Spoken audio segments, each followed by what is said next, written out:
Hello दोस्तों, मैं अमित कुमार सिंह आपका अमित सिविल सर्विसेज एकेडमी में एक बार फिर से स्वागत करता हूं। दोस्तों आज मैं आपके लिए साइंस का एक बहुत ही महत्वपूर्ण टॉपिक दोस्तों रसायन विज्ञान का बीपीएससी में पूछा गया सारा क्वेश्चन के साथ दोस्तों डिटेल एक्सप्लेनेशन के साथ मैं उपस्थित हूं। दोस्तों मेरे अन्य वीडियो भी दोस्तों चैनल पर अपलोड है। बीपीएससी में पूछे गए सारे क्वेश्चन मैंने अपलोड किया है। दोस्तों हिस्ट्री की सीरीज चल रही है मेरी। दोस्तों मैंने करंट अफेयर्स जो बिहार करंट अफेयर्स के उसके सारे वीडियो डाले हैं। दोस्तों मैं नेशनल करंट अफेयर्स के भी वीडियो दोस्तों डालता हूँ जो आपके आने वाले एग्जाम के लिए बहुत ही इंपॉर्टेंट है। दोस्तों आपसे मेरा यही निवेदन है कि दोस्तों आप चैनल को सब्सक्राइब कर लीजिए कि आपको नए नए वीडियो के नोटिफिकेशन मिलते रहें और दोस्तों आप मेरे वीडियो से ज़्यादा लाभ प्राप्त कर पाएं। ठीक है दोस्तों, इसी कड़ी में दोस्तों मैं आज आपके लिए रसायन विज्ञान जो बीपीएससी में पूछा गया क्वेश्चन है दोस्तों वो आपके आने वाले एग्जाम 67 बीपीएससी सीडीपीओ और दोस्तों और भी बिहार संबंधित चाहे रेलवे हो उस सभी के लिए बहुत इंपॉर्टेंट दोस्तों। ठीक है दोस्तों, तो मैं क्वेश्चन को शुरू करता हूं दोस्तों। आज का क्वेश्चन, ठीक है दोस्तों, आज का पहला क्वेश्चन हम लोग लेते हैं। देखिए दोस्तों आज का पहला जो क्वेश्चन है, निम्न में से कौन सा एक तत्व नहीं है। देखिए दोस्तों तत्व होता क्या है दोस्तों मैं आपको बता देता हूं। देखिए दोस्तों तत्व पदार्थ का वह शुद्ध भाग, ठीक है दोस्तों, तत्व पदार्थ का एक शुद्ध भाग है। ठीक है दोस्तों, पदार्थ का शुद्ध भाग है जिसे दो से अधिक भागों में विभाजित नहीं किया जा सकता है। ठीक है दोस्तों, भागों में विभाजित नहीं किया जा सकता है। दोस्तों आप पदार्थ के बारे में जानते हैं, पदार्थ वह है जिसको हम छू सके, जिसका अनुभव कर सके। ठीक है दोस्तों, उसको पदार्थ बोलते हैं। भागों में विभाजित नहीं किया जा सकता है। ठीक है दोस्तों, याद रखिए, यानी तत्व उसको कहते हैं जिसका दोस्तों विभाजन नहीं हो सकता है। एग्जाम्पल के तौर पे दोस्तों क्या हो जाएगा, सोना, चांदी। ठीक है दोस्तों, सोना, चांदी और दोस्तों क्या हो जाएगा, ऑक्सीजन इत्यादि। ठीक है दोस्तों, इसका विभाजन हम लोग क्या कर सकते हैं, नहीं कर सकते हैं। ठीक है, ये मूल रूप में मिलता है हमको। ठीक है दोस्तों, तो इसमें दोस्तों धातु हो जाएगा, अधातु हो जाएगा और उपधातु हो जाएगा। गैस नहीं होगा दोस्तों। गैस आप जानते हैं दोस्तों, गैस का तो विभाजन हो जाता है। पदार्थ दोस्तों 3 अवस्थाओं में पाया जाता है, आप जानते हैं। कौन कौन अवस्था है दोस्तों, ठोस, द्रव और किस अवस्था में दोस्तों, गैस अवस्था में। ठीक है, तो किसी पदार्थ का वह शुद्ध भाग जिसे 2 या 2 से अधिक भागों में विभाजित नहीं किया जा सकता उसी को बोलते हैं क्या दोस्तों, तत्व बोलते हैं। तो दोस्तों कौन सा तत्व नहीं होगा, गैस नहीं होगा। ठीक है दोस्तों, नेक्स्ट, आधुनिक रसायन शास्त्र का जनक किसे कहा दोस्तों, लेवोजियर। लेवोजियर, इनका पूरा नाम है दोस्तों एंटोनियो लेवोजियर। क्या नाम है दोस्तों, एंटोनी लेवोजियर। ठीक है दोस्तों, इनको क्या कहता है, रसायन शास्त्र का जनक कहा जाता है दोस्तों, कि आधुनिक रसायन शास्त्र का क्या कहलाते हैं, जनक कहलाते हैं। देखिए दोस्तों, एक तत्व में इलेक्ट्रॉन और न्यूट्रॉनों की संख्या क्रमशः 18 और 20 तत्व के द्रव्यमान संख्या क्या है। देखिए दोस्तों वेरी इंपॉर्टेंट है, मैं थोड़ा आपको बताता हूं। देखिए दोस्तों, यह दोस्तों मान लीजिए एक परमाणु हो गया, परमाणु। ठीक है दोस्तों, परमाणु के बारे में आप जानते हैं दोस्तों, परमाणु में जितना नंबर ऑफ पॉजिटिव चार्ज रहता है उतना ही नंबर ऑफ क्या रहता है दोस्तों, नेगेटिव चार्ज रहता है। ठीक है दोस्तों, याद रखिए। तो मान लीजिए परमाणु के, देखिए दोस्तों परमाणु के 3 मूल कण होते हैं। कौन कौन दोस्तों, परमाणु के क्या होते हैं, 3 मूल कण होते हैं। कौन कौन होता है, परमाणु 3 मूल कणों से मिलकर बना होता है। कौन है दोस्तों, एक है इलेक्ट्रॉन, एक है प्रोटॉन और तीसरा क्या है दोस्तों, न्यूट्रॉन। ठीक है दोस्तों, परमाणु का खोज आप जानते हैं दोस्तों किसने किया था, जॉन डाल्टन ने। किसने किया था दोस्तों, जॉन डाल्टन ने। ठीक है दोस्तों, इलेक्ट्रॉन का जे थॉमसन, प्रोटॉन का गोल्डस्टीन, न्यूट्रॉन का जेम्स चैडविक। अब देखिए दोस्तों, ये जो है इसको पी से लिखते हैं, इसको एन से लिखते हैं, इसको ई से लिखते हैं। देखिए तो पी प्लस ये एन। अब देखिए दोस्तों, इसके अंदर जो परमाणु का बीच का जो नाभिक, इसको क्या बोलते हैं दोस्तों, नाभिक। इसमें प्रोटॉन रहता है और क्या रहता है दोस्तों, न्यूट्रॉन रहता है। ठीक है, और इलेक्ट्रॉन जो है दोस्तों इसके चारों तरफ कक्षाओं में क्या लगाते रहता है, चक्कर। ठीक है दोस्तों, क्या लगाते रहता है, इलेक्ट्रॉन कक्षाओं में क्या लगाते रहता है दोस्तों, चक्कर। तो इलेक्ट्रॉन, प्रोटॉन, न्यूट्रॉन रहते हैं। इलेक्ट्रॉन पे दोस्तों नेगेटिव चार्ज रहता है, प्रोटॉन पे पॉजिटिव चार्ज, और ये क्या रहता है दोस्तों, उदासीन रहता है। अब देखिए दोस्तों, परमाणु के नाभिक में प्रोटॉनों की, परमाणु के नाभिक में जो प्रोटॉन रहते हैं, प्रोटॉनों की संख्या को दोस्तों क्या बोलते हैं, परमाणु संख्या। परमाणु के नाभिक में उपस्थित प्रोटॉनों की संख्या को क्या बोलते हैं दोस्तों, परमाणु संख्या, इसको जेड से डिनोट करते हैं। और दोस्तों परमाणु के नाभिक में उपस्थित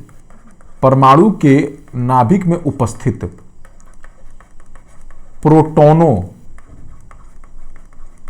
प्लस न्यूट्रॉनों की संख्या को, ठीक है दोस्तों, प्रोटॉन प्लस क्या बोलते हैं दोस्तों, द्रव्यमान संख्या बोलते हैं। ठीक है दोस्तों, इसको डिनोट करते हैं किससे, ए से। याद रहेगा दोस्तों।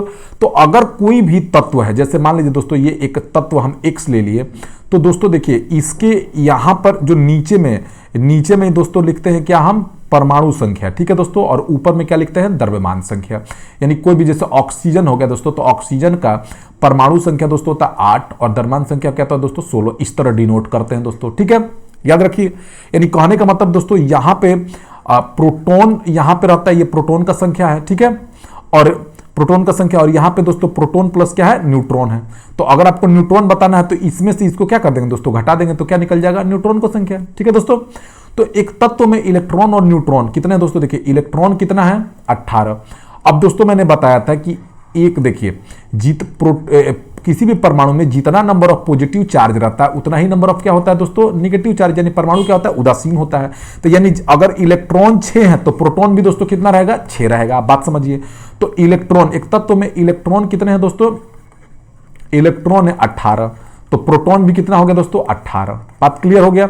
और न्यूट्रॉन कितना है दोस्तों 20 है। तो अब न्यूट्रॉन 20 हो गया, प्रोटॉन हो गया 18। तो दोस्तों अगर द्रव्यमान संख्या लिखना है हमको, तो द्रव्यमान संख्या बराबर क्या होता है दोस्तों, proton plus neutron, P plus N। तो P हो गया दोस्तों 18, ठीक है, और न्यूट्रॉन हो गया 20, तो 20 18 कितना हो गया 38। क्लियर है दोस्तों, हमको लग रहा है क्लियर है।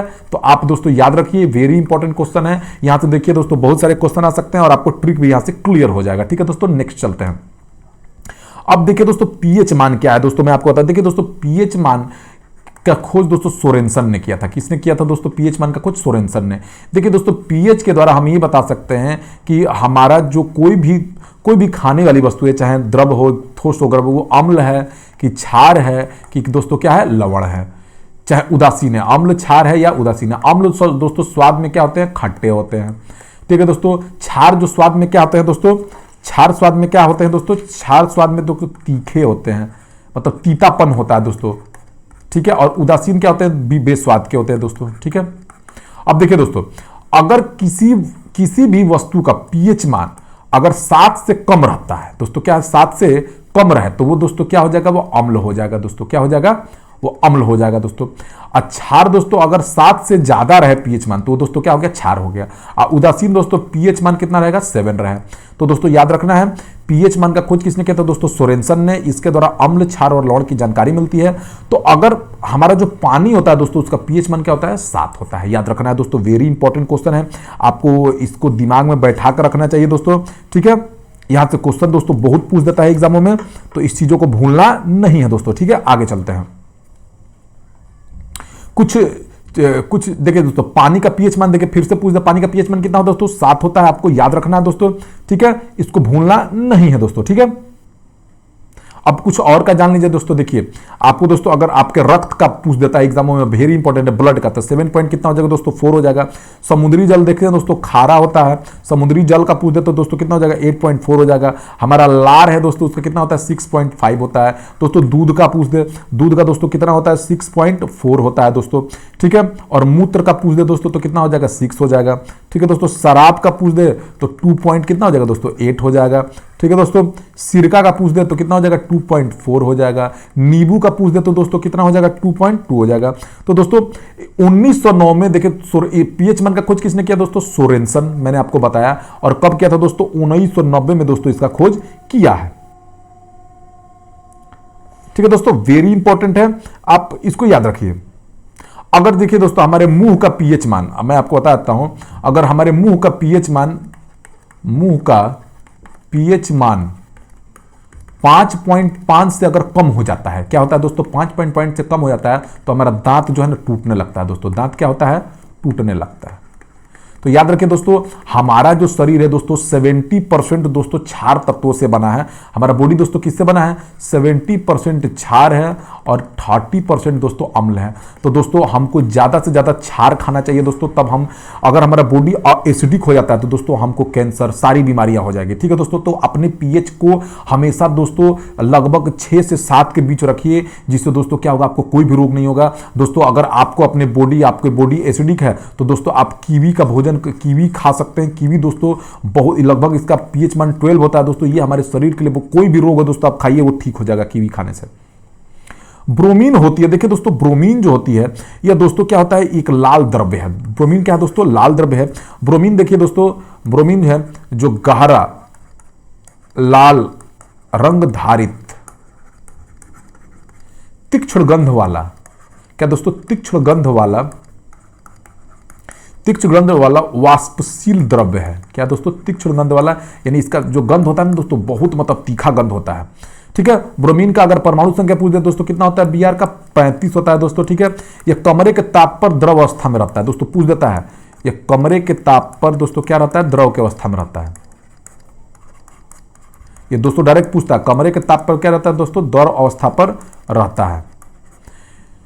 ठीक है, यह जल में अल्प विलेय है। ठीक है दोस्तों, इसे यह हैलोजन तत्व का है, यह हैलोजन परिवार का है, यह हैलोजन परिवार का है। और वेल्डिंग में प्रयोग देखिए दोस्तों, बहुत इंपॉर्टेंट है। वेल्डिंग में दोस्तों एसिटिलीन और ऑक्सीजन गैस का उपयोग होता है दोस्तों, डायरेक्ट एग्जामों में पूछता है दोस्तों। ठीक है, VVI क्वेश्चन है, आप इसको याद रखें दोस्तों। ठीक है, याद रखना है, इसको भूलना नहीं है। ठीक है, गैल्वेनाइज्ड लोहे, देखिए दोस्तों लोहे को जंग से बचाने के लिए, ठीक है दोस्तों, लोहे को जंग से बचाने के लिए दोस्तों उस पर जस्ते की परत चढ़ा दी जाती है। क्या दोस्तों चढ़ा दिया जाता है, जस्ते की परत। इसको दोस्तों गैल्वेनाइजेशन, इस प्रतिक्रिया को क्या बोलते हैं दोस्तों, गैल्वेनाइजेशन। ठीक है, गैल्वेनाइजेशन या जस्तीकरण हिंदी में बोला जाता है। ठीक है दोस्तों, याद रखिए, जस्ते का लेप लगा देने से दोस्तों लोहे पर दोस्तों जंग नहीं लगता है। ठीक है दोस्तों, लोहा बच जाता है। ठीक है, कपड़े साफ करने पर प्रयोग होने वाले डिटर्जेंट कौन है दोस्तों, ये सल्फोनेट होते हैं दोस्तों। क्या होते हैं, सल्फोनेट होते हैं। ठीक है दोस्तों, अब देखिए कार्बोनेट, आप सोडियम कार्बोनेट और सोडियम बाइकार्बोनेट दोनों सुने हैं दोस्तों। देखिए कार्बोनेट का Na2, अगर sodium carbonate Na2CO2 into 10H2 है दोस्तों, ये खाने वाला सोडा है। क्या दोस्तों, खाने वाला, सॉरी दोस्तों, ये धोने वाला सोडा है। ठीक है, क्या है, धोने वाला सोडा है। और एक सोडियम बाइकार्बोनेट होता है दोस्तों, क्या होता है इसका फॉर्मूला, NaHCO3 दोस्तों, ये क्या होता है दोस्तों, खाने वाला सोडा है। ठीक है दोस्तों, आप याद रखिए, वेरी इंपॉर्टेंट है। तो सल्फोनेट यूज होते हैं दोस्तों, जो डिटर्जेंट में यूज होता है सल्फोनेट। वह तत्व जो मानव पसीने के माध्यम से उत्सर्जित होता है दोस्तों। देखिए दोस्तों, पसीना मुख्य रूप से पानी से निर्मित होता है। इसमें दोस्तों क्या क्या मौजूद रहता है दोस्तों, मानव के पसीने में दोस्तों देखिए अम्ल रहता है। ठीक है दोस्तों, यूरिया रहता है। ठीक है दोस्तों, सोडियम, पोटेशियम, ठीक है दोस्तों, बहुत सारी चीजें रहती है, magnesium, sodium, potassium, magnesium. Magnesium को दोस्तों Mg से लिखते हैं, सोडियम को Na से लिखते हैं। अम्ल बहुत सारा, यूरिया का दोस्तों फार्मूला NH2CO NH2 होता है, आपको याद रखना है दोस्तों। पोटेशियम को P से डिनोट करते हैं। ठीक है दोस्तों, सॉरी, पोटेशियम को K से डिनोट करते हैं। ठीक है दोस्तों, तो याद रखिए, इससे कुछ भी संकेत वगैरह कुछ भी पूछ सकता है। यूरिया का फॉर्मूला दोस्तों पूछ देता है। मैग्नीशियम को Mg से, लोहे को दोस्तों Fe से, गंधक दोस्तों फास्फोरस हो गया P से, जस्ता को दोस्तों Zn से। ये सब संकेत है दोस्तों, एग्जामों में कुछ भी पूछ सकता है। ठीक है दोस्तों, याद रखिए। तो हमारे जो दोस्तों मानव पसीने से बहुत सारी चीजें निकलती है दोस्तों। ठीक है, एक नहीं, अम्ल निकलता है, यूरिया निकलता है, जिसमें potassium, calcium, magnesium, zinc, iron सब चीज रहता है दोस्तों। जिंक भी निकलता है। ठीक है दोस्तों, Zn, और आयरन तो आप जानते हैं लोहा, तो एक से अधिक हो जाएगा दोस्तों, बहुत सारी चीजें निकलती है इससे। देखो दोस्तों, तीन तरह होता है, देखो नीला थोथा। ठीक है दोस्तों, ठीक है, इसको बोलते हैं दोस्तों ब्लू विट्रियल। क्या बोलते हैं दोस्तों, ब्लू विट्रियल। एक होता है दोस्तों सफेद थोथा, एक होता है दोस्तों हरा कशिश।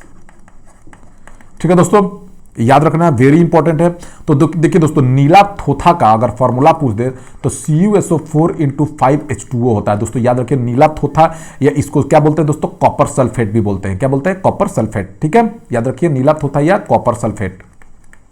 सफेद थोथा क्या होता है, हरा कशिश किसको बोलते हैं दोस्तों, FeSO4 इंटू 10H2O होता है। ठीक है दोस्तों, ये हरा कशिश हो गया, इसको दोस्तों ग्रीन विट्रियल बोलते हैं। ठीक है दोस्तों, ग्रीन विट्रियल।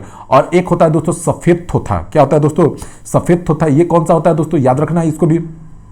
ठीक है, तो ये तीनों थोथा दोस्तों एग्जामों में पूछता है, आपको ध्यान देना है इसको। ठीक है दोस्तों, तो नीला थोथा दोस्तों क्या हो गया, कॉपर सल्फेट। आप याद रखिए, फॉर्मूला CuSO4 इंटू 5H2O। निम्न में सबसे भारी धातु, देखिए दोस्तों ओस्मियम, प्लैटिनम जो है सबसे भारी धातु है दोस्तों। देखिए उपयुक्त विकल्पों में से दोस्तों प्लैटिनम हो जाएगा। ठीक है, इसका घनत्व दोस्तों जो होता है 21.45 ग्राम पर घन सेंटीमीटर क्यूब होता है। ठीक है दोस्तों, याद रखिए। स्टेनलेस स्टील किससे मिलकर बना होता है, देखिए दोस्तों, स्टेनलेस स्टील दोस्तों एक मिश्र धातु है। क्या दोस्तों, अब मिश्र धातु क्या है दोस्तों, दो या दो के, मिश्र धातु के बारे में बताते हैं दोस्तों। दो या दो से अधिक धातुओं के समांगी मिश्रण, धातुओं के समान मिश्रण से मिश्र धातु का क्या होता है दोस्तों? निर्माण होता है। मिश्र धातु का क्या होता है? निर्माण होता है। आप याद रखिए इसको। ठीक है दोस्तों, ठीक है।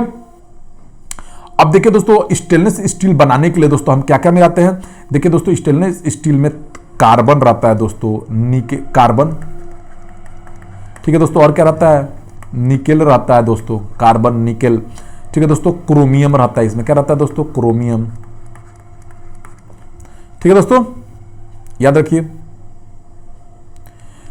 और दोस्तों इसमें क्या मिलता है? Fe भी मिलता है, थोड़ा बहुत लोहा भी मिलाया जाता है। तो CnI, दोस्तों इसमें ये सारी चीजें मिलती है। तो दोस्तों ऑप्शन के अनुसार अगर पूछ दे तो ऑप्शन के अनुसार तो कोई सही नहीं दोस्तों। क्या क्या किसी से मिलकर स्टेनलेस स्टील दोस्तों देख लीजिए, याद रखिए।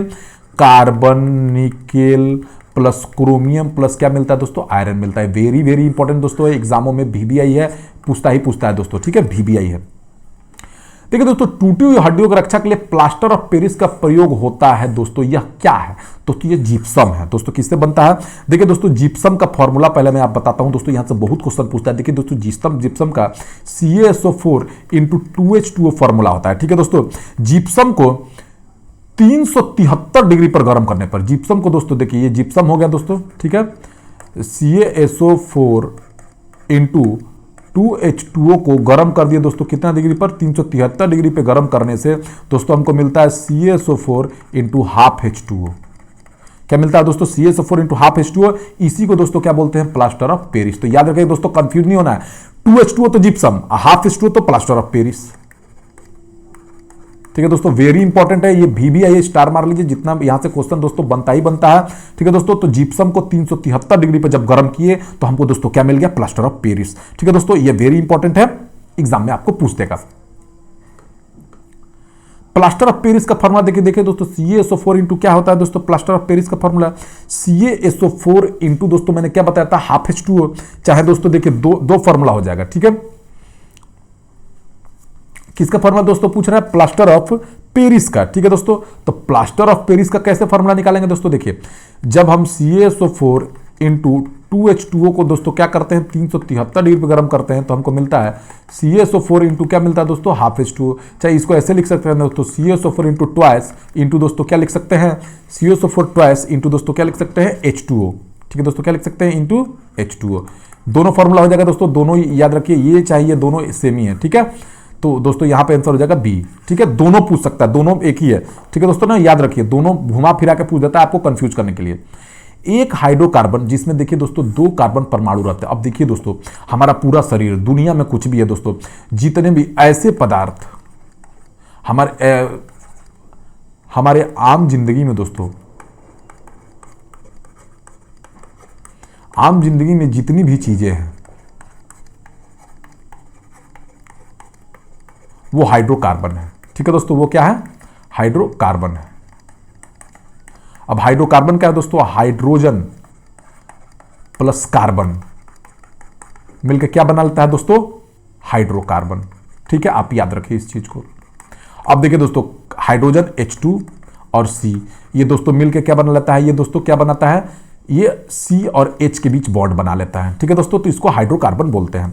अब देखिए दोस्तों, अब इसमें अब होता क्या है, अब मैं आपको थोड़ा बताता हूं। देखिए दोस्तों, जब हाइड्रोकार्बन में कार्बन कार्बन के बीच, जब इन दोनों के बीच बंधन जो है दोस्तों सिंगल बॉन्ड का रहे, इसको दोस्तों अगर दोनों के बीच जो है ना, इसको बोलते क्या बोलते हैं? बंध बोलते हैं, या क्या बोलते हैं दोस्तों? बॉन्ड। अगर कार्बन कार्बन एक दूसरे से सिंगल बॉन्ड से बंधे हुए हैं, तो सिंगल बंधन से, तो दोस्तों उसको क्या बोलते हैं? एल्केन बोलते हैं। ठीक है दोस्तों, जब कार्बन कार्बन के बीच डबल बॉन्ड बना हो, मतलब 2 बंधन से बंधे हुए हैं, तो दोस्तों उसको क्या बोलते हैं? एल्कीन बोलते हैं। ठीक है दोस्तों, जब वो ट्रिपल बॉन्ड से बने हुए हैं, ट्रिपल बंधन से, तो उसको क्या बोलते हैं? एल्केन, एल्कीन, एल्काइन बोलते हैं दोस्तों। याद रखिए दोस्तों, बहुत इंपॉर्टेंट है, एग्जामों में बहुत पूछता है, आप याद रखिए। अब एक्सप्लेन देखने के लिए दोस्तों आपको मेरा वीडियो देखना पड़ेगा, जो मैं डालूंगा रसायन विज्ञान का अलग से, आपको BPSC एग्जाम के पहले तक सारे क्लियर हो जाएंगे। ठीक है दोस्तों, तो सिंगल बॉन्ड तो एल्केन, डबल बॉन्ड तो एल्कीन, और ट्रिपल बॉन्ड तो दोस्तों क्या हो जाएगा? एल्काइन। तो दोस्तों यहाँ पे क्या हो जाएगा? जो 2 कार्बन बंधन हो तो क्या हो जाएगा दोस्तों? आप याद रखिए, एल्कीन हो जाएगा दोस्तों। क्या हो जाएगा? एल्कीन हो जाएगा। ठीक है, याद रखिए दोस्तों, वेरी इंपॉर्टेंट है, आपको समझ में आया होगा दोस्तों। आगे चलते हैं दोस्तों। सिरके का रासायनिक, देखिए दोस्तों सिरकों को हम लोग एसिटिक एसिड भी बोलते हैं। सिरके का रासायनिक नाम क्या है दोस्तों? एसिटिक अम्ल बोल दीजिए, चाहे दोस्तों एसिटिक एसिड बोल दीजिए दोस्तों, ठीक है, क्या बोल दीजिए? एसिटिक एसिड, ठीक है दोस्तों, याद रखिए। फॉर्मूला हो जाएगा दोस्तों CH3COOH, सिरके का फॉर्मूला होता है दोस्तों, ठीक है, कार्बन बंधन है दोस्तों। और इसका अगर IUPAC नाम पूछ दे तो दोस्तों क्या हो जाएगा? एथेनोइक अम्ल। क्या हो जाएगा दोस्तों? एथेनोइक अम्ल भी बोलते हैं इसको, एथेनोइक एसिड या एथेनोइक अम्ल, ठीक है दोस्तों, याद रहेगा। यहां से बहुत सारे नाम है, फॉर्मूला देख लीजिए। देखिए दोस्तों इस तरह बंधा होता है CH3COOH, ठीक है दोस्तों, ठीक है, याद रखिए। आगे चलते हैं दोस्तों। तो दोस्तों क्या हो जाएगा? एसिटिक एसिड हो जाएगा, ठीक है, एसिटिक अम्ल।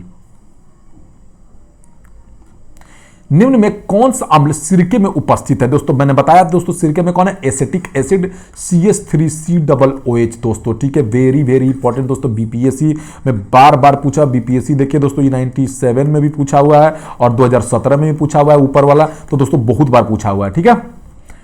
कार के बैटरी में प्रयोग होने वाला अम्ल कौन सा? देखिए दोस्तों कार के बैटरी में प्रयोग होने वाला दोस्तों कौन है? सल्फ्यूरिक एसिड दोस्तों, इसको अम्लराज कहा जाता है दोस्तों, अम्लों का राजा है ये। क्या दोस्तों? अम्लों का राजा, या दोस्तों इसको क्या बोलता है? अम्लराज, ठीक है दोस्तों, अम्लराज। फॉर्मूला होता है दोस्तों H2SO4, ठीक है दोस्तों, इसको क्या बोलते हैं? Sulphuric acid. दोस्तों कार की बैटरी में सल्फ्यूरिक अम्ल का उपयोग होता है, ये बैटरी से विद्युत अपघट्ट के रूप में उपयोग होता है, ठीक है। इसके रासायनिक अभिक्रिया से क्या होता है दोस्तों? तो दोस्तों याद रखिए इसको अम्लों का राजा कहा जाता है, H2SO4 को, सल्फ्यूरिक एसिड को, ठीक है दोस्तों, याद रखिए। सोडा वाटर की बोतल खोलने पर कौन सी गैस निकलती है? दोस्तों देखिए सोडा वाटर की बोतल खोलने पर उसमें दोस्तों उच्च दाब पर CO2 गैस भरी होती है दोस्तों, CO2 दोस्तों, इसको क्या बोलते हैं? कार्बन डाइऑक्साइड गैस बोलते हैं, ठीक है दोस्तों।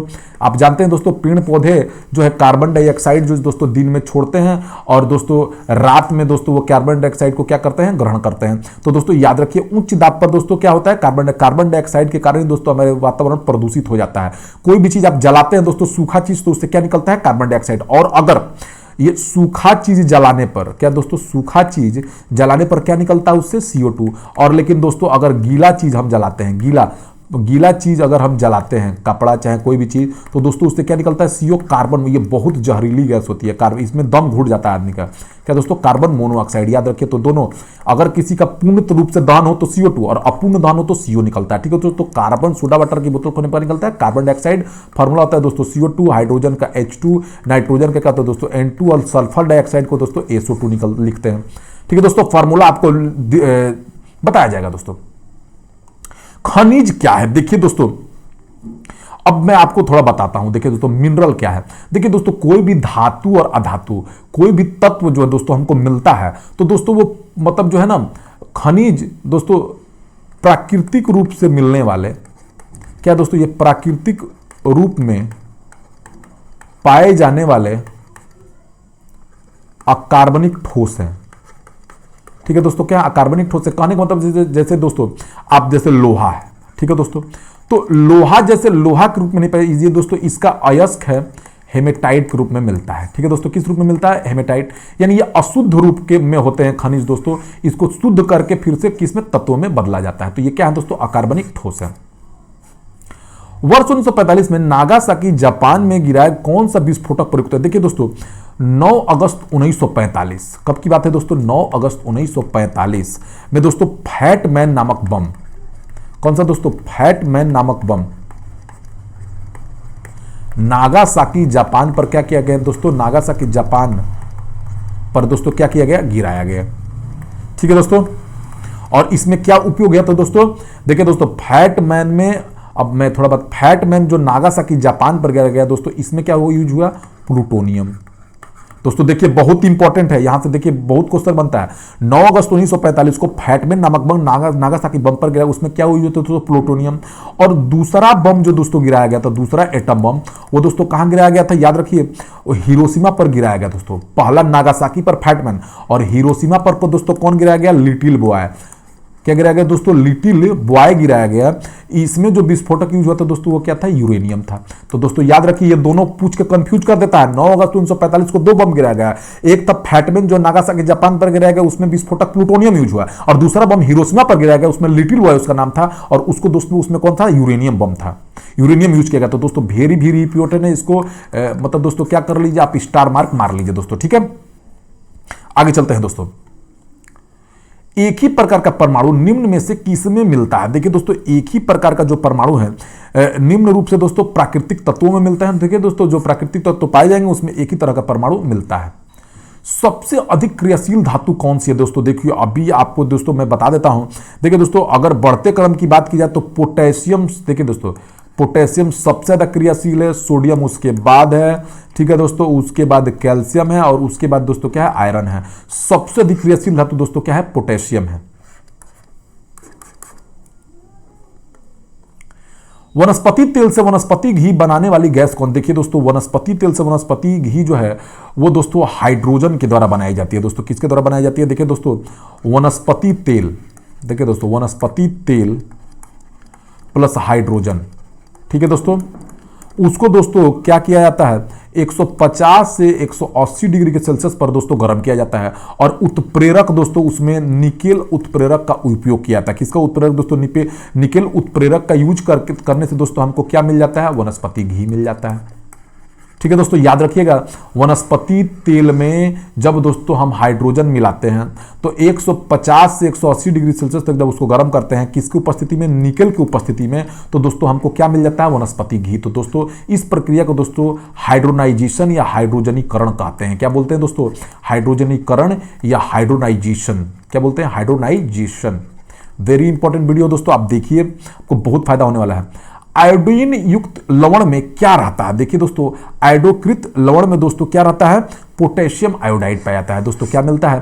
पोटेशियम आयोडाइड पाया जाता है। दोस्तों देखिए, पोटेशियम आयोडाइड का फॉर्मूला दोस्तों Ki, ठीक है दोस्तों, इसमें खाग लवण के समान ही इसकी संरचना होती है। ठीक है दोस्तों, तो व्यापारिक स्तर पर आयोडीन युक्त लवण बनाने में इसी का प्रयोग होता है दोस्तों। किसका? पोटेशियम आयोडाइड का, आपको याद रखना है दोस्तों। ठीक है, पोटेशियम आयोडाइड के द्वारा हम आयोडीनीकृत लवण बनाते हैं।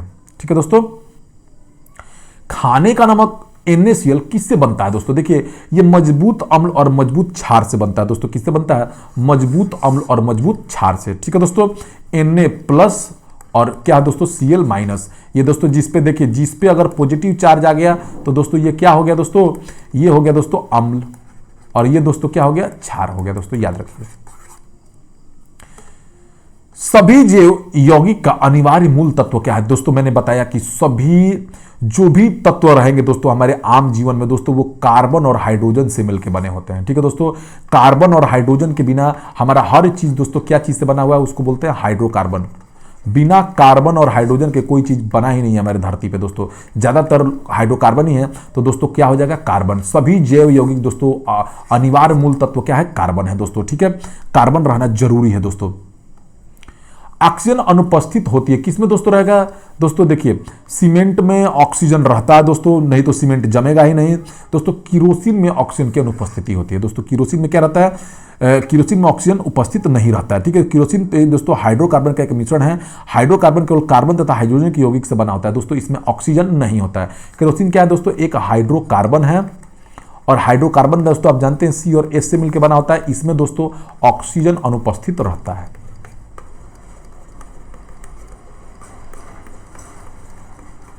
ठीक है दोस्तों, आगे चलते हैं।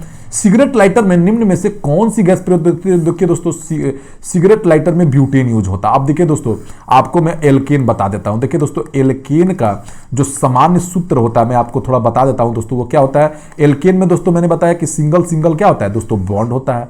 तो दोस्तों इसका सामान्य सूत्र CnH2n+2 होता है। क्या होता है? 2NH+2। ये दोस्तों हाइड्रोकार्बन होता है, इसलिए हाइड्रोजन और कार्बन होता है।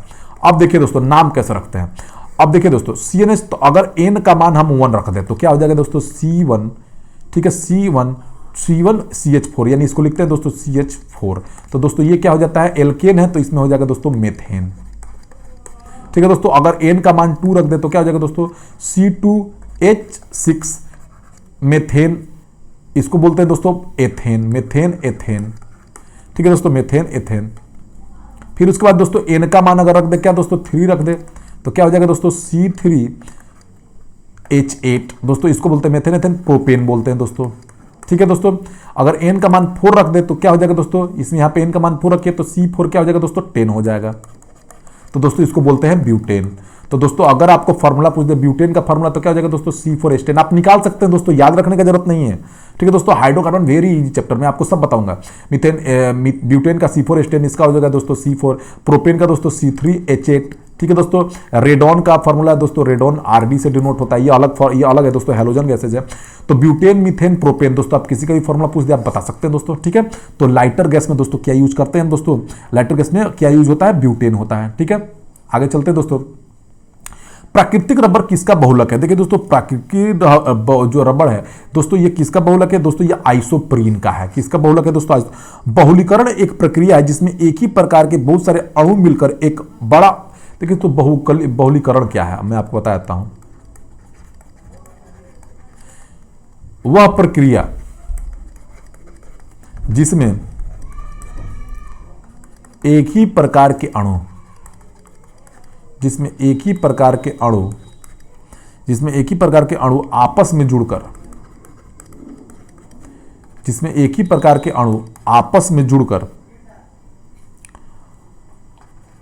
अधिक अणु भार वाला बड़ा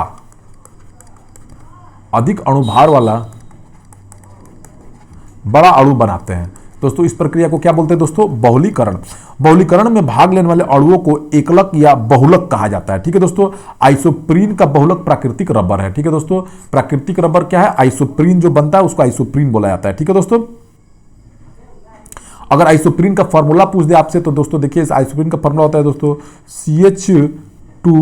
CH2 double bond CCH3 CH double bond CH2 है दोस्तों। ठीक है,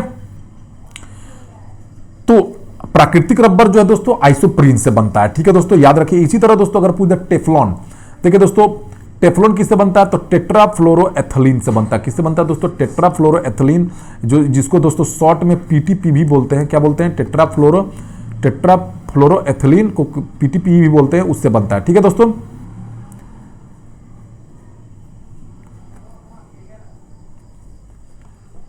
बेकेलाइट में बेकेलाइट किससे बनता है दोस्तों? बेकेलाइट देखिए दोस्तों एक प्लास्टिक है। क्या दोस्तों? इसका प्लास्टिक है। अब दोस्तों ये किससे बनता है दोस्तों? फिनॉल और फॉर्मल्डिहाइड मिलकर इसको बनाते हैं। किससे बनता है दोस्तों? फिनॉल और फॉर्मल्डिहाइड से। इसका खोज दोस्तों किसने किया था? इसका खोज दोस्तों लियो बेकलैंड ने किया था। बेकेलाइट का खोज किसने किया था दोस्तों? 1907 में बैंकेलैंड ने किया था दोस्तों, बैंकेलैंड ने किया था दोस्तों। ठीक है, आपको याद रहेगा, वेरी इंपॉर्टेंट क्वेश्चन है दोस्तों। आपको हर चीज जानना जरूरी है दोस्तों, इसलिए मैं आपको बता रहा हूं, कुछ भी छोड़ना नहीं है। ठीक है दोस्तों, आगे चलते हैं। ट्राइग्लिसराइड क्या है? देखिए दोस्तों, ट्राइग्लिसराइड एक वसा है। क्या है दोस्तों? एक फैट है। क्या है ट्राइग्लिसराइड? एक फैट है। हमारा शरीर भोजन से प्राप्त अप्रयुक्त ऊर्जा को, देखिए दोस्तों हमारा भोजन, हम जो खाना खाते हैं दोस्तों, अगर वो खाना ऊर्जा में परिवर्तित नहीं होता है, हम जो खाना खाते हैं अगर वो ऊर्जा में परिवर्तित नहीं होता है, तो दोस्तों क्या होता है? जो ट्राइग्लिसराइड ट्राइग्लिसराइड जो है दोस्तों, ट्राइग्लिसराइड वसा के रूप में हमारे शरीर में संचित हो जाता है। वसा के रूप में क्या हो जाता है दोस्तों? संचित हो जाता है। ठीक है दोस्तों, आगे चलते हैं। घरेलू ईंधन के रूप में प्रयुक्त LPG में क्या रहता है दोस्तों? मैंने बताया दोस्तों, देखिए LPG में दोस्तों देखिए क्या क्या रहता है दोस्तों? Propane plus butane. अब दोस्तों मैंने दोनों का फॉर्मूला अभी ऊपर बताया है, C3H8 और इसका होता है दोस्तों C4H10। तो दोस्तों प्रोपेन प्लस ब्यूटेन से मिलकर ये बनता है दोस्तों, याद रखना है। तो दोस्तों आंसर का हो जाएगा प्रोपेन प्लस ब्यूटेन, B और D दोनों हो जाएगा दोस्तों। ठीक है, अब देखिए दोस्तों, आप देखते हैं दोस्तों, जब आप रिसाव होता है LPG में दोस्तों जब रिसाव होता है तो हमको आसानी से पता चल जाता है कि रिसाव। और दोस्तों उसमें गंध के लिए दोस्तों, गंध का पता लगाने के लिए दोस्तों उसमें मिथाइल मरकप्टेन मिलाया जाता है। क्या मिलाया दोस्तों? मिथाइल मरकप्टेन नामक गैस उसमें प्रयुक्त किया जाता है, जिससे दोस्तों कोई भी भयंकर दुर्घटना चाहे गैस निकलता है तो हमको दोस्तों पता चल जाता है। तो दोस्तों क्या है? मिथाइल मरकप्टेन, याद रखिएगा। आगे चलते हैं दोस्तों। ग्रीन हाउस गैसों में मुख्य घटक क्या होता है? देखिए दोस्तों, ग्रीन हाउस गैस आप जानते हैं दोस्तों, देखिए ग्रीन हाउस गैसें वह हैं जो पृथ्वी, वातावरण तथा बादलों द्वारा उत्सर्जित उष्मीय, देखिए दोस्तों ग्रीन हाउस गैसें वह गैसें हैं जो दोस्तों सूर्य या वातावरण में दोस्तों जो हानिकारक विकिरण होता है, वातावरण में जो हानिकारक विकिरण होता है, सूर्य वातावरण में हानिकारक विकिरण को ग्रीन हाउस गैसें सोख लेती हैं। क्या करती हैं दोस्तों? ग्रीन हाउस गैसें क्या कर लेती हैं? सोख लेती हैं। ठीक है दोस्तों, इनमें कौन कौन सा है दोस्तों? याद रखिए, CO2 कार्बन डाइऑक्साइड, फिर दोस्तों और कौन सा? जलवाष्प। ठीक है दोस्तों, और क्या होता है दोस्तों? Nitrous oxide, nitrous oxide. ठीक है दोस्तों, जिसको NO2 बोलते हैं। क्या बोलते हैं दोस्तों? Nitrous oxide, NO2। और नाइट्रस दोस्तों N2O। ठीक है, क्या होता है? N2O बोलते हैं। और दोस्तों क्या होता है आपको, और कौन सा होता है दोस्तों? Methane, CH4। और क्या होता है दोस्तों? ओजोन।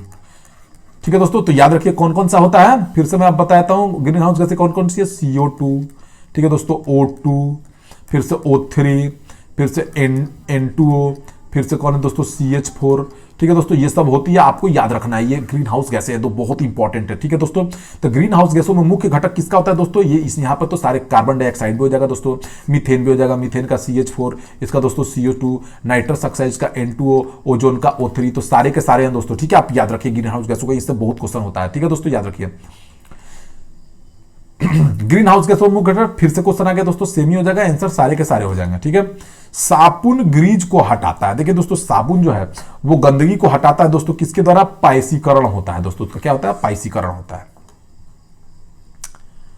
देखिए दोस्तों, आगे क्वेश्चन है, एस्पार्टम क्या है दोस्तों? अगर एस्पार्टम का यूज कहां हो दोस्तों? इसका उपयोग दोस्तों कृत्रिम मधुरक में। कहां पर होता है दोस्तों? कृत्रिम जो है, कृत्रिम मधु बनाने में इसका उपयोग होता है दोस्तों। फ्रेयान का उपयोग कहां होता है दोस्तों? फ्रेयान का उपयोग होता है प्रशीतक बनाने में। प्रशीतक देखते हैं दोस्तों, आप जब अपना दाढ़ी बनाते हैं तो व्हाइट कलर का जो जिलेट का फोम रहता है वो दोस्तों उसमें उपयोग होता है फ्रेयन का। नियोप्रीन का दोस्तों रबड़ बनाने में होता है, आप जानते हैं। इससे क्या बनता है दोस्तों? संश्लेषित रबड़। और बेनेड्रिल का उपयोग दोस्तों प्रतिहिस्टामिन बनाने में होता है। ठीक है, याद रखिए। निम्न में से किसकी मात्रा अम्ल वर्षा में सबसे अधिक? देखिए दोस्तों, अम्ल वर्षा जो है वो बहुत खतरनाक होता है दोस्तों। अम्ल वर्षा देखिए दोस्तों, इसमें दो चीजें इसके लिए इंपॉर्टेंट दोस्तों। एक है दोस्तों HNO3, ठीक है दोस्तों, HNO3, और एक दोस्तों क्या है? एक है दोस्तों SO2। इसको बोलते हैं दोस्तों नाइट्रिक अम्ल। क्या बोलते हैं दोस्तों? इसको नाइट्रिक अम्ल। और इसको बोलते हैं दोस्तों सल्फर डाइऑक्साइड। यही दोनों का मिश्रण जो है दोस्तों किसके लिए जिम्मेदार है? अम्ल वर्षा के लिए। आप याद रखिएगा दोस्तों, वेरी वेरी इंपॉर्टेंट है ये दोस्तों। ये क्या करता है जो है दोस्तों, होता क्या ना, प्रदूषण जो निकलता है उससे अभिक्रिया करके दोस्तों, तब HNO3 ऑक्सीजन से अभिक्रिया करके दोस्तों क्या बना लेता है? HNO3, सॉरी दोस्तों, यहाँ पे NO2 होगा दोस्तों, क्या हो जाएगा? नाइट्रिस। एक मिनट, सॉरी दोस्तों। तो दोस्तों क्या हो जाएगा? एक हो जाएगा, मैं आपको बता देता हूं। देखिए दोस्तों, एक हो जाएगा नाइट्रस ऑक्साइड, ठीक है, नाइट्रस ऑक्साइड।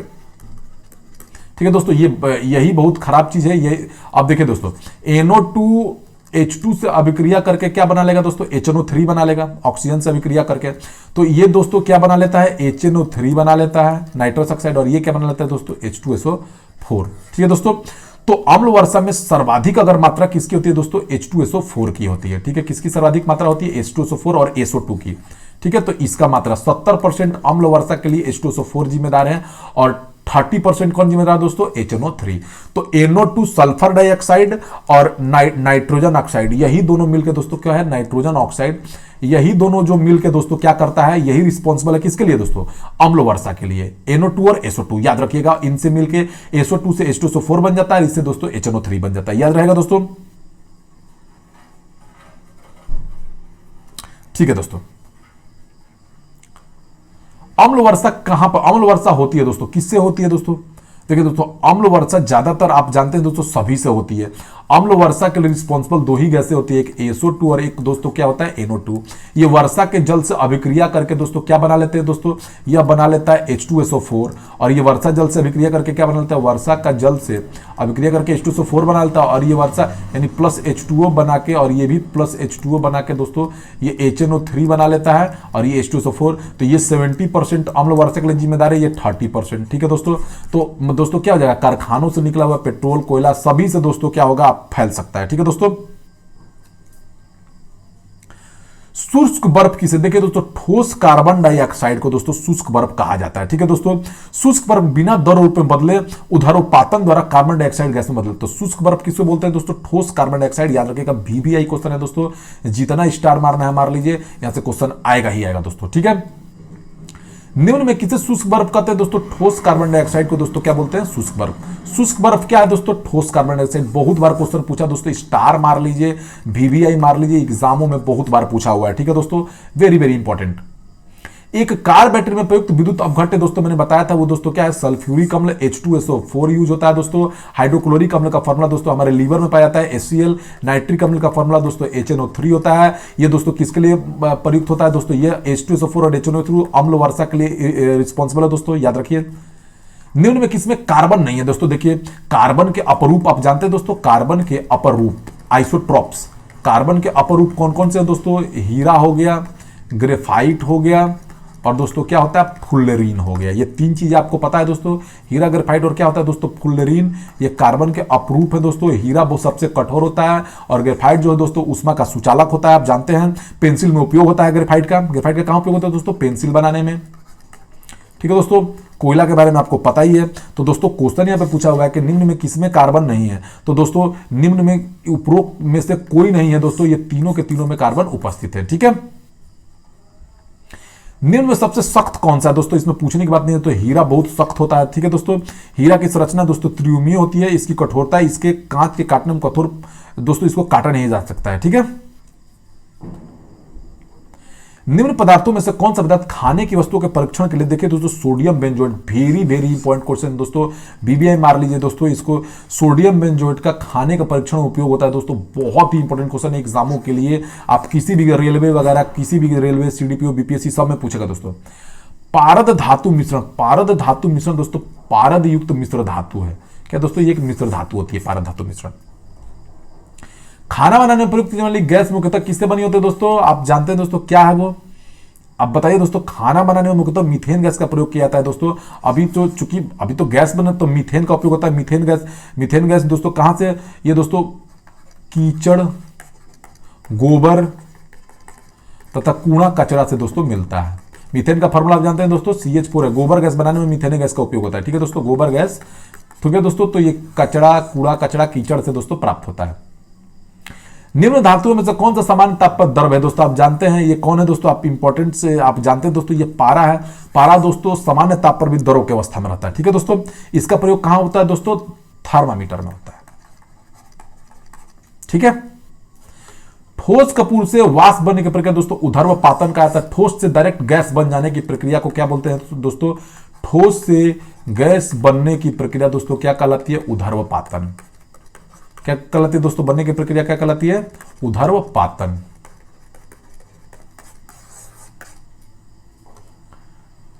पीतल के बर्तनों को कलई करते समय गर्म बर्तन की सफाई के लिए प्रयोग किया जाने वाला अमोनियम क्लोराइड चूर्ण से निकलने वाला धुआं क्या है। देखिए दोस्तों, पीतल के बर्तन को कलई करते समय गर्म बर्तन की सफाई करने पर अमोनियम क्लोराइड चूर्ण से निकलने वाला धुआं अमोनिया और हाइड्रोक्लोराइड एसिड है। दोस्तों कौन कौन सा है, अमोनिया और हाइड्रोक्लोराइड एसिड। अमोनिया का फॉर्मूला दोस्तों NH3, हाइड्रोक्लोरिक एसिड का HCl। ठीक है दोस्तों, याद रखिए NH3। Very very important video चल रहा है दोस्तों। नींबू खट्टा किसकी उपस्थिति के कारण होता है, देखो तो नींबू में दोस्तों साइट्रिक एसिड पाया जाता है। क्या पाया जाता है दोस्तों, साइट्रिक एसिड पाया जाता है। इसी कारण दोस्तों नींबू क्या होता है, खट्टा होता है। VBI है दोस्तों, स्टार मार लीजिए दोस्तों। टमाटर में दोस्तों आप जानते हैं कौन सा होता है दोस्तों, आपको बताना है कौन सा होता है। टमाटर में कौन सा एसिड होता है, ठीक है, जिसके कारण दोस्तों टमाटर लाल होता है दोस्तों, क्या होता है, लाइकोपीन। ठीक है दोस्तों, लहसुन का तीखा गंध क्यों होता है दोस्तों, एलाइसिन के कारण। ठीक है दोस्तों, तो याद रखिए टमाटर का लाल रंग लाइकोपीन, लहसुन एलाइसिन।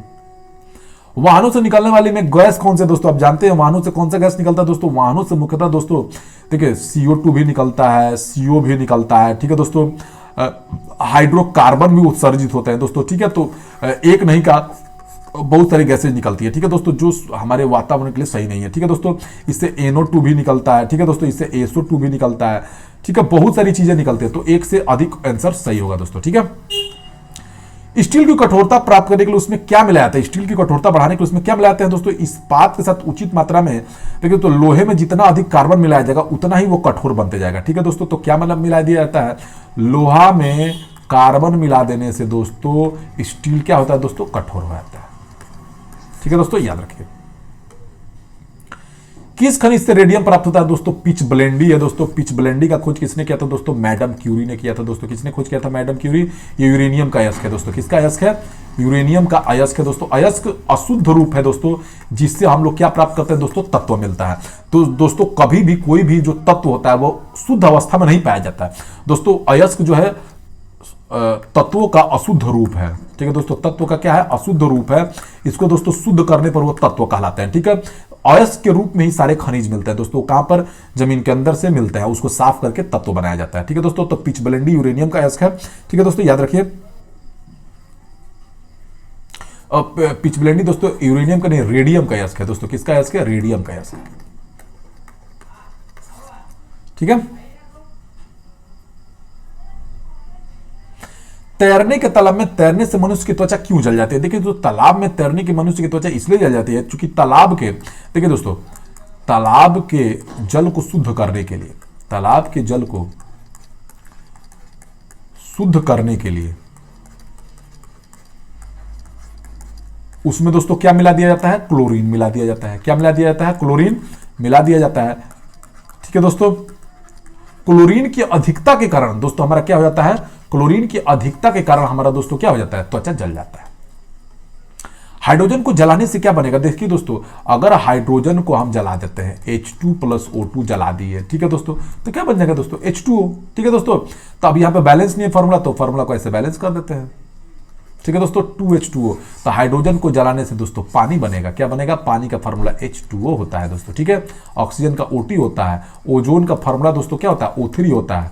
दोस्तों बहुत इंफॉर्मेटिव वीडियो, आपको बहुत इससे क्वेश्चन मिलेगा। हाइड्रोजन का दोस्तों H2 होता है। सोने को घोला जा सकता है। देखिए दोस्तों, सोने को एक्वारेजिया में घोला जाता है। किसमें घोला जाता है दोस्तों, एक्वारेजिया में। आप कहिएगा दोस्तों एक्वारेजिया क्या है। देखिए दोस्तों, एक्वारेजिया जो है ये दोस्तों नाइट्रिक अम्ल HNO3+HCl, इसको बोलते हैं दोस्तों क्या, नाइट्रिक अम्ल। नाइट्रिक अम्ल तथा हाइड्रोक्लोरिक एसिड का क्या होता है दोस्तों, मिश्रण होता है। हाइड्रोक्लोरिक अम्ल का क्या होता है दोस्तों, मिश्रण। एक भाग दोस्तों इसमें हाइड्रोक्लोरिक होता है, 3 भाग दोस्तों क्या होता है, नाइट्रिक अम्ल 1 भाग, और 1:3 का रेशियो रहता है। HNO3+HCl के मिश्रण को दोस्तों क्या बोलते हैं, रेशियो 1:3 का रेशियो रहता है। इसको क्या बोलते हैं दोस्तों, एक्वारेजिया। तो दोस्तों ऑप्शन में नहीं है, तो सोने को किस में घोला जाता है दोस्तों, एक्वारेजिया में। ठीक है दोस्तों, ई ऑप्शन हो जाएगा। यहां पे मैं ई लिख देता हूं, एक्वारेजिया। ठीक है दोस्तों, तो एक्वारेजिया क्या है, HNO3 और HCl का मिश्रण है, नाइट्रिक अम्ल और HCl का। ठीक है दोस्तों, याद रखिए। हाइड्रोक्लोरिक एसिड कांच की बोतल में नहीं रखा जाता, क्यों दोस्तों। अब देखिए दोस्तों, HCl जो है इसको कांच के बोतल में नहीं रखना चाहिए। अब इसके पीछे का रीजन क्या है, देखिए दोस्तों, सॉरी दोस्तों, हाइड्रोफ्लोरिक अम्ल है, सॉरी, इसका फॉर्मूला H2F होता है। देखिए दोस्तों, H2F अत्यधिक क्रियाशील यौगिक है दोस्तों। ये क्या है, बहुत जल्दी क्रिया कर लेता है किसी से भी। क्या है तो अत्यधिक क्रियाशील, यानी किसी से रिएक्शन जल्दी कर लेता है। ठीक है दोस्तों, अत्यधिक क्रियाशील यौगिक है। यह कांच की सिलिकॉन डाइऑक्साइड से, कांच में दोस्तों सिलिकॉन डाइऑक्साइड होता है, SiO2 होता है। ये कांच के सिलिकॉन डाइऑक्साइड से प्रतिक्रिया कर लेता है, और दोस्तों इसके कारण क्या होता है, कांच में विस्फोट हो जाता है। ठीक है, याद रखिए, कांच में क्या हो जाता है, विस्फोट हो जाता है। तो याद रहेगा दोस्तों, आपको याद रहेगा, हाइड्रोफ्लोरिक एसिड जो H2F होता है, वो कांच में उपस्थित क्या होता है, सिलिकॉन डाइऑक्साइड। क्या होता है दोस्तों, सिलिकॉन डाइऑक्साइड से अभिक्रिया कर दोस्तों क्या कर देता है, उसमें विस्फोट कर देता है दोस्तों। ठीक है, याद रखिए, वेरी वेरी इंपॉर्टेंट क्वेश्चन है, एग्जामों में दोस्तों पूछेगा। 2004 BPSC में दोस्तों इसका पूछ चुका है एग्जामों में। ठीक है, वायु में थोड़ी देर रखने पर किसी धातु के ऊपर हरे रंग के बेसिक कार्बोनेट की परत जम जाती है। यह धातु कौन सी है, देखिए दोस्तों, वायु में थोड़ी देर रखने के बाद तांबा धातु के ऊपर हरे रंग की परत जम जाती है। यह दोस्तों कार्बोनेट की परत जम जाती है। किसकी, कार्बोनेट की। और दोस्तों वस्तुतः यह वायु में तांबे के ऑक्सीकरण का, तांबा जो है दोस्तों ऑक्सीजन से अभिक्रिया कर लेता है। किससे अभिक्रिया कर लेता है दोस्तों, ऑक्सीजन से। और तांबा ऑक्सीजन से अभिक्रिया करके दोस्तों पटीना बना देता है। उसको क्या बोलते हैं दोस्तों, पटीना। ठीक है दोस्तों, तो पटीना बना देता है। ठीक है, तो तांबा ऑक्सीजन से अभिक्रिया कर हरे रंग का निशान छोड़ देता है, उस निशान को पटीना बोलते हैं। ठीक है दोस्तों, आगे चलते हैं। विस्फोटक नाइट्रोग्लिसरीन है, क्या है दोस्तों, यह एक प्रकार का दोस्तों एस्टर है। अब दोस्तों देखिए, अब एस्टर के बारे में दोस्तों आपको विस्तृत जानकारी मिलेगी दोस्तों, ठीक है। बस ये समझ लीजिए कि दोस्तों यह एक हाइड्रोकार्बन है। एस्टर क्या है दोस्तों? एक हाइड्रोकार्बन यौगिक है, ठीक है, उसका प्रकार है। घरेलू एलपीजी सिलेंडरों में दाब मापक नहीं प्रदान किए जाते, क्योंकि दोस्तों देखिए, एलपीजी में अत्यधिक दाब पर संपीड़ित गैस को द्रवीकृत किया जाता है। इसमें दाब मापक लगाने से दाब मापक को चोक हो जाता है, अतः दाब मापक इसमें नहीं लगाया जाता है, ठीक है दोस्तों। ये क्या होता है? ये एलपीजी द्वारा चोक हो जाते हैं। कहने का मतलब जो ओरिजिनल आपको लेंथ इसका नहीं मिलेगा, ओरिजिनल आपको नहीं पता चल पाएगा दाब मापक। निम्न में से किस खनिज द्वारा लोहा प्राप्त किया जाता है? देखिए दोस्तों, निम्न में हेमेट, अभी मैंने बताया दोस्तों, देखिए लोहा का अयस्क, अयस्क क्या होता है दोस्तों? पहले ये जान लीजिए। अयस्क दोस्तों धातु का अशुद्ध रूप होता है। क्या होता है दोस्तों? धातु या तत्वों का क्या होता है? तो अशुद्ध रूप होता है। कोई भी दोस्तों लोहा हो, सोना हो, चांदी हो, ये दोस्तों शुद्ध रूप में नहीं पाए जाते दोस्तों। ये जो मिलते हैं तो इसमें बहुत सारे गंदगियां रहती है, तो उसको दोस्तों साफ करके जो मिलता है तब जाके दोस्तों हमको धातु या तत्व मिलता है। जब अयस्क को सफाई कर देते हैं तो क्या मिल जाता है दोस्तों? तत्व। तो दोस्तों अयस्क जो है, लोहे का अयस्क बहुत सारा है दोस्तों। कौन कौन सा है? हेमेटाइट, सीडेराइट, ठीक है दोस्तों, मैग्नेटाइट, ठीक है दोस्तों, याद रखिए ये लोहे का अयस्क है, हेमेटाइट, मैग्नेटाइट, सीडेराइट। तो दोस्तों हेमेटाइट से लोहा मिलता है। मोनाजाइट दोस्तों किसका अयस्क है? ये थोरियम का अयस्क है, ठीक है दोस्तों, टीएच का। पिच ब्लेंडी दोस्तों रेडियम का है, रेडियम यूरेनियम जो कहिए दोस्तों, ठीक है, याद रखिए। विरंजक चूर्ण के लिए कौन सा कथन असत्य है? अब देखिए दोस्तों, यहां पर बात आती है विरंजक चूर्ण की। देखिए दोस्तों, विरंजक चूर्ण एक पीत धवल चूर्ण होता है, पीले कलर का होता है दोस्तों। पीले रंग का क्या है दोस्तों? हल्के पीले रंग का यह चूर्ण है, ठीक है। इसका फॉर्मूला CaOCl इंटू Cl होता है दोस्तों। सिंपल में CoOCl2 कहते हैं। इसका दोस्तों कैल्शियम हाइपोक्लोराइट नाम भी है। विरंजक चूर्ण को क्या बोलते हैं? कैल्शियम हाइपोक्लोराइट, ठीक है दोस्तों। इससे जिससे क्लोरीन की गंध आती है, इससे किसका गंध आता है दोस्तों? ये इससे क्लोरीन का गंध आता है, ठीक है दोस्तों। विरंजक चूर्ण को जब वायु में खुला छोड़ देते हैं तो ये धीरे धीरे क्लोरीन गैस बाहर निकल जाती है और ये कार्बन डाइऑक्साइड से अभिक्रिया कर दोस्तों किस में बदल जाता है? आपको दोस्तों कैल्शियम हाइपोक्लोराइट में बदल जाता है। अब देखिए, अब जैसे मैं दोस्तों इसमें थोड़ा सा बता देता हूं आपके। ये जल में अधिक विलय होता है, ये गलत है दोस्तों, ये गलत है। और सारी इसका सही है दोस्तों, ये ऑक्सीकारक भी है। इसका दोस्तों कहां पर होता है? गंदगी साफ करने में, बाथरूमों में दोस्तों यूज होता है, कीटाणु को मारने में। जस्ते से एक आयतन भाग को दो आयतन भाग तांबा से मिलाने पर पीतल बनता। अब देखिए दोस्तों, 3 गुणे पीतल, मैंने पीतल का 3 भाग किससे किससे मिलकर बना है? 1 भाग जस्ता है और 2 भाग दोस्तों क्या है? तांबा। क्वेश्चन के अनुसार देखिए दोस्तों, क्वेश्चन में ऐसा कहा है। तो दोस्तों 1 भाग जस्ता कितना का है? 7100 है। और 2 भाग तांबा दोस्तों कितना हो जाएगा? 8900। तो दोस्तों जब इसको कर देंगे तो 24900 हो जाएगा। तो 3 भाग पीतल 24900, तो 1 भाग पीतल कितना हो जाएगा दोस्तों? 2400। तो 3 आटे 24, तितरी का 9, 8300। कितना हो जाएगा दोस्तों? 8300 किलोग्राम पर मीटर क्यूब। जस्ते से एक बर्तन पर विद्युत लेपन विधि में क्या होता है दोस्तों? देखिए दोस्तों, बर्तन को ऋण ध्रुव और शुद्ध जस्ते को धन ध्रुव बनाया जाता है, ठीक है दोस्तों। जस्ते से एक बर्तन का जब लेपन किया जाता है तो बर्तन को ऋण ध्रुव और शुद्ध जस्तों को धन ध्रुव से बनाया जाता है, ठीक है दोस्तों, याद रखिए। स्टेनलेस स्टील किससे मिलकर बना होता है दोस्तों? मैंने बताया था, carbon plus nickel plus chromium plus दोस्तों Fe, ये 4 चीजें मिलकर दोस्तों बनती है। तो दोस्तों अभी लोहा और क्रोमियम यहां पर ऑप्शन में, तो लोहा और क्रोमियम मार देंगे दोस्तों, ठीक है।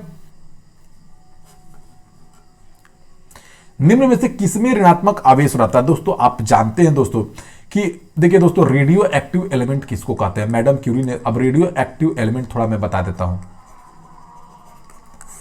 रेडियो सक्रिय पदार्थ,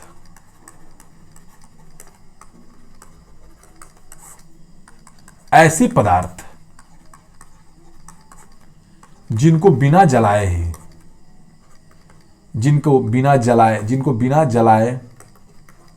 ही ऊर्जा की प्राप्ति होती है। ऊर्जा की प्राप्ति निरंतर होते रहती है। असीम ऊर्जा दोस्तों इसमें रहती है। उसी को दोस्तों क्या बोलते हैं? रेडियो सक्रिय पदार्थ। रेडियो सक्रिय पदार्थ से 3 तरह के कण निकलते हैं दोस्तों, अल्फा कण, बीटा कण और दोस्तों क्या निकलते हैं? गामा कण। याद रखिए दोस्तों, यह बहुत इंपॉर्टेंट है। देखिए दोस्तों, अल्फा जो है दोस्तों ये धनावेशित कण होता है। बहुत क्वेश्चन इससे दोस्तों पूछता है। याद रखो रेडियो सक्रिय पदार्थों की खोज किसने की दोस्तों? मैडम क्यूरी ने दोस्तों। याद रखना किसने किया था दोस्तों? Madam Curie. इसके लिए नोबेल भी मिला है इनको। बीटा कण दोस्तों क्या होते हैं? ऋणावेशित होते हैं। ठीक है दोस्तों, ऋणावेशित यानी निगेटिव चार्ज, ये दोस्तों क्या होता है? Positive charge.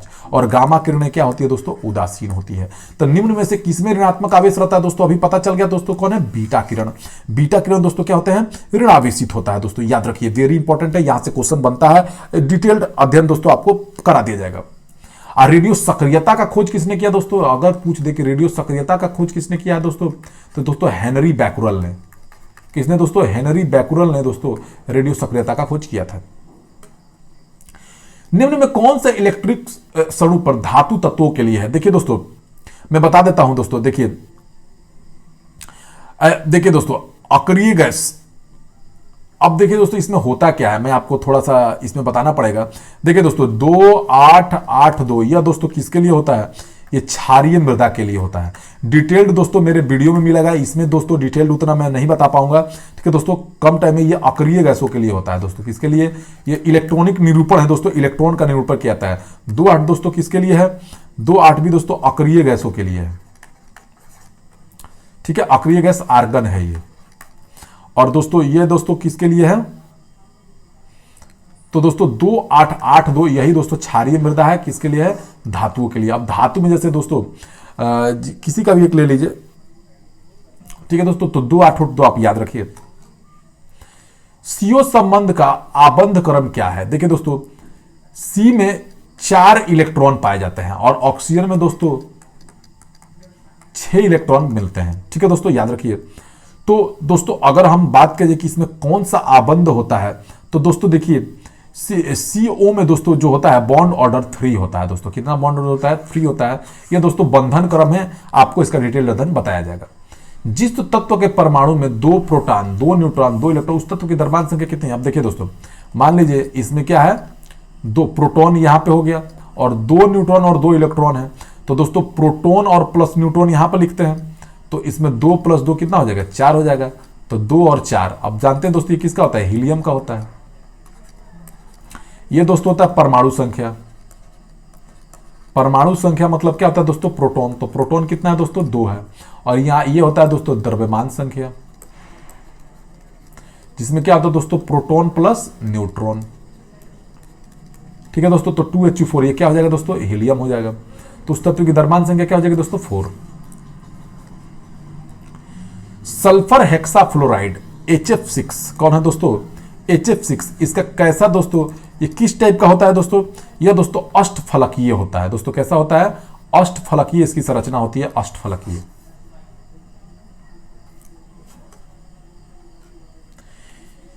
एक तत्व X की बाह्यतम कक्षा में 4 इलेक्ट्रॉन हाइड्रोजन के साथ ही इसके, देखिए दोस्तों मैं आपको बता देता हूं कैसे इसकी बात करते हैं दोस्तों। अगर हाइड्रोजन का देखिए दोस्तों, हाइड्रोजन की संयोजकता 1 होती है और किसी की बाहरी कक्षा में अगर 4 इलेक्ट्रॉन है, तो दोस्तों उसको हम x4 इंटू क्या लिख देंगे दोस्तों? XH4 लिखेंगे। बाह्यतम कक्षा के इलेक्ट्रॉन जाके हाइड्रोजन से क्या होते हैं दोस्तों? जुड़ जाते हैं। तो SX4 होगा दोस्तों। भारी पानी वह पानी होता है जिसका तापमान 4 डिग्री सेल्सियस पर रहता है, जिसमें कैल्शियम और पोटेशियम के अविलेय विघटन। देखिए दोस्तों, भारी पानी का, भारी जल का फॉर्मूला तो D2O होता है। क्या होता है दोस्तों? D2O होता है इसका रासायनिक सूत्र। ठीक है दोस्तों, याद रखिए। यह हाइड्रोजन का स्थान आइसोटोप से ले लेता है। देखिए दोस्तों, हाइड्रोजन के तीन समस्थानिक होते हैं।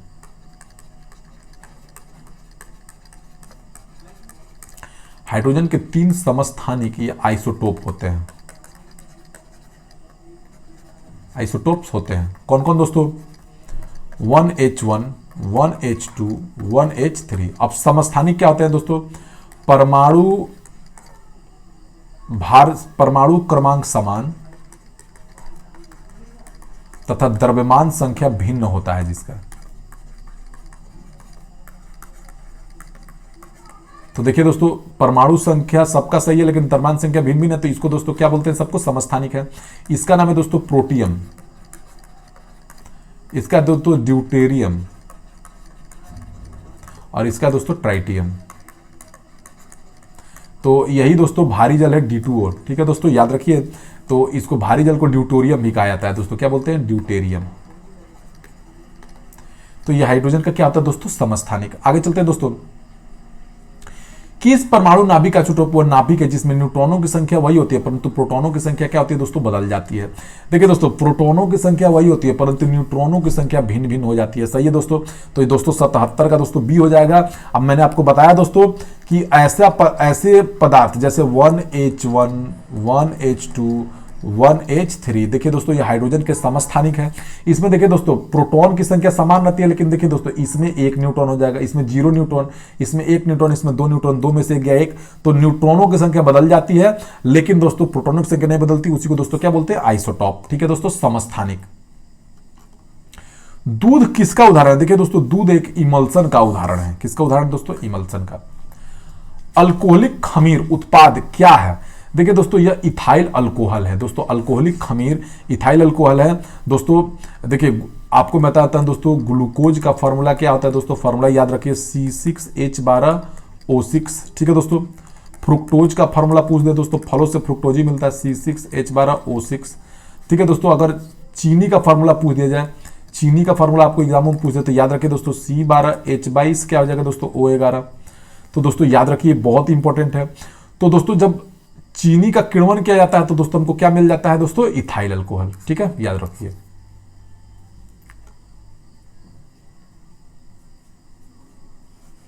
शराब बनाया जाता है दोस्तों इसके द्वारा।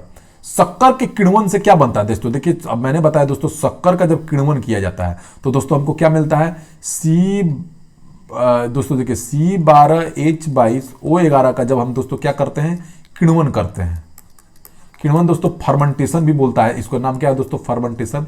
तो दोस्तों इसी के द्वारा दोस्तों क्या बनता है, शराब बनता है दोस्तों। क्या बनता है, शराब बनता है। तो दोस्तों फर्मेंटेशन करने से दोस्तों क्या बन जाता है, इथाइल अल्कोहल। मिथाइल अल्कोहल दोस्तों ये इससे स्पिरिट बनता है, इससे जहरीली शराब बनती है, इसको पीने से लोग मरते हैं। इथाइल अल्कोहल दोस्तों नॉर्मल शराब है जो बनता है किण्वन के द्वारा। किसके किण्वन से बनता है दोस्तों, आप याद रखिए, शर्करा के किण्वन से दोस्तों, शक्कर के किण्वन से इथाइल अल्कोहल बनता है। ठीक है, याद रखिए। ग्लूकोज का सूत्र दोस्तों मैंने बता दिया, ग्लूकोज का सूत्र क्या होता है, C6H12O6। याद रखिए, VVI दोस्तों एग्जामों में पूछता है। ठीक है दोस्तों, आगे चलते हैं।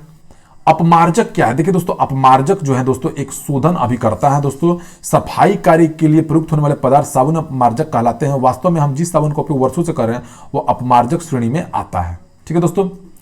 निम्न में कौन सा पदार्थ साबुन बनाने में उपयोग होता है दोस्तों? कौन सा उपयोग होता है, वनस्पति तेल उपयोग किया जाता है दोस्तों। वनस्पति तेल और घी, वनस्पति तेल और हाइड्रोजन मिलकर वनस्पति घी का निर्माण करते हैं। पीतल में कौन कौन सी धातु है? देखिए दोस्तों, पीतल का फॉर्मूला दोस्तों पिताजी, आप याद रखिए दोस्तों। ठीक है, पिताजी। पीतल जो है दोस्तों किससे मिलकर बनता है, तांबा और जस्ता। ठीक है दोस्तों, यहां से पी से पीतल, त से तांबा, जी से क्या हो जाएगा दोस्तों, दस्ता। तांबा और जस्ता मिलकर दोस्तों क्या बनाते हैं, पीतल। Cu+Zn। और कांसा अगर पूछ दे दोस्तों, कांसा किससे बनता है तो Cu+Sn।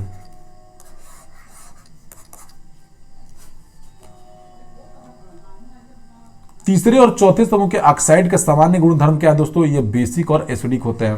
ठीक है दोस्तों, ये आवर्त सारणी में दोस्तों जो तीसरे और चौथे समूह के जो होते हैं उसकी बात हो रही है। ठीक है दोस्तों। रेडियोधर्मी पदार्थ उत्सर्जित करता है दोस्तों, क्या उत्सर्जित करता है, रेडियो अल्फा भी करता है, बीटा और गामा। ये पॉजिटिव होता है दोस्तों, ये निगेटिव होता है, ये क्या होता है दोस्तों, उदासीन होता है। तो दोस्तों ये उपयुक्त सभी आंसर हो जाएगा। हवा में जिस गैस की मात्रा सबसे अधिक होती है दोस्तों कौन है, मैंने आपको बताया दोस्तों, हवा में सबसे ज्यादा दोस्तों नाइट्रोजन होता है 78.09%, लगभग 21% ऑक्सीजन होता है। ये लोग दोस्तों 0.03% के आसपास होता है। ठीक है दोस्तों। वायु क्या है दोस्तों, वायु क्या है दोस्तों, वायु देखिए, वायु दोस्तों एक क्या हो गया, अब इसमें थोड़ा सा मैं और बताता हूं दोस्तों। देखिए अगर एग्जैक्ट की बात किया तो दोस्तों ऑक्सीजन जो है, मैं एग्जैक्ट आपको बताता हूं दोस्तों कि आपको कंफ्यूजन ना हो। ठीक है दोस्तों, सबके बारे में बताता हूं कि कौन कितना मिलता है। ठीक है, आपको कंफ्यूजन नहीं होगा। देखिए दोस्तों, नाइट्रोजन कितना हो गया दोस्तों 78.09%। ठीक है दोस्तों। ऑक्सीजन हो गया दोस्तों 20.95%। ठीक है दोस्तों। कार्बन डाइऑक्साइड अगर पूछ दे तो 0.036%। और दोस्तों एक आर्गन अगर वो पूछ दे तो दोस्तों कितना हो जाएगा 0.93%। तो दोस्तों इसमें से कोई भी पूछ सकता है एग्जामों में, ध्यान दीजिए इसको। वायु क्या है दोस्तों, सिंपल है दोस्तों, वायु जो है एक मिश्रण है दोस्तों, बहुत सारी चीजों से वायु मिलकर बना हुआ है दोस्तों। ठीक है, वायु कई गैसों का मिश्रण दोस्तों, वायु में nitrogen, oxygen, argon, carbon dioxide, बहुत सारी चीजें हैं। मच्छर भगाने वाली दवाओं में सक्रिय रसायन कौन सा है दोस्तों, मच्छर भगाने में दोस्तों क्या यूज होता है, एलिथ्रीन यूज होता है दोस्तों। ठीक है, एलिथ्रीन नामक यौगिक मच्छर भगाने में सक्रिय है। जल की अस्थायी कठोरता दोस्तों किसके कारण होती है दोस्तों, कैल्शियम तथा मैग्नीशियम के क्लोराइड और सल्फेट के द्वारा जल में अस्थायी कठोरता होती है दोस्तों। इसको अपमार्जक साबुन लगाने पर झाग से उत्पन्न किया जा सकता है। हंसाने वाली गैस कौन सी है दोस्तों, हंसाने वाली गैस दोस्तों नाइट्रस ऑक्साइड है। ठीक है दोस्तों, N2 इसका फॉर्मूला है, VVI क्वेश्चन है दोस्तों, एग्जामों में बहुत पूछता है, याद रखिए। इसे सूंघने पर दोस्तों हंसी आती है। डॉक्टर इसका प्रयोग एनेस्थीसिया के रूप में करते हैं। देखिए दोस्तों, किसके किसके द्वारा फैलता है दोस्तों, त्वचा कैंसर दोस्तों किसके द्वारा फैलता है, आप बताइए दोस्तों। पाराबैंगनी किरणें दोस्तों क्या फैलाती है दोस्तों, त्वचा कैंसर, सूर्य से निकलने वाली। ध्वनि प्रदूषण का दोस्तों डेसिबल, अगर डेसिबल ध्वनि की तीव्रता का मात्रक है। वैश्विक तापन दोस्तों किसके द्वारा बढ़ता है दोस्तों, देखिए कार्बन डाइऑक्साइड के अगर बनेगा तो ग्लोबल वार्मिंग बढ़ता है दोस्तों, CO2 के कारण। ओजोन छिद्र के कारण क्या होता है दोस्तों, क्लोरोफ्लोरोकार्बन जो है ओजोन छिद्र को क्या करता है, खराब करता है, CFC दोस्तों। तो दोस्तों देखिए, ये रहा आज का वीडियो दोस्तों। मुझे आशा है कि आपको वीडियो बहुत ही इंजॉयफुल लगा होगा। अब वीडियो को देखिए दोस्तों, चैनल को सब्सक्राइब कर लीजिए। ऐसे ही वीडियो प्राप्त करने के लिए दोस्तों चैनल को लाइक करिए, दोस्तों में शेयर करिए। ठीक है दोस्तों, thank you for watching my video.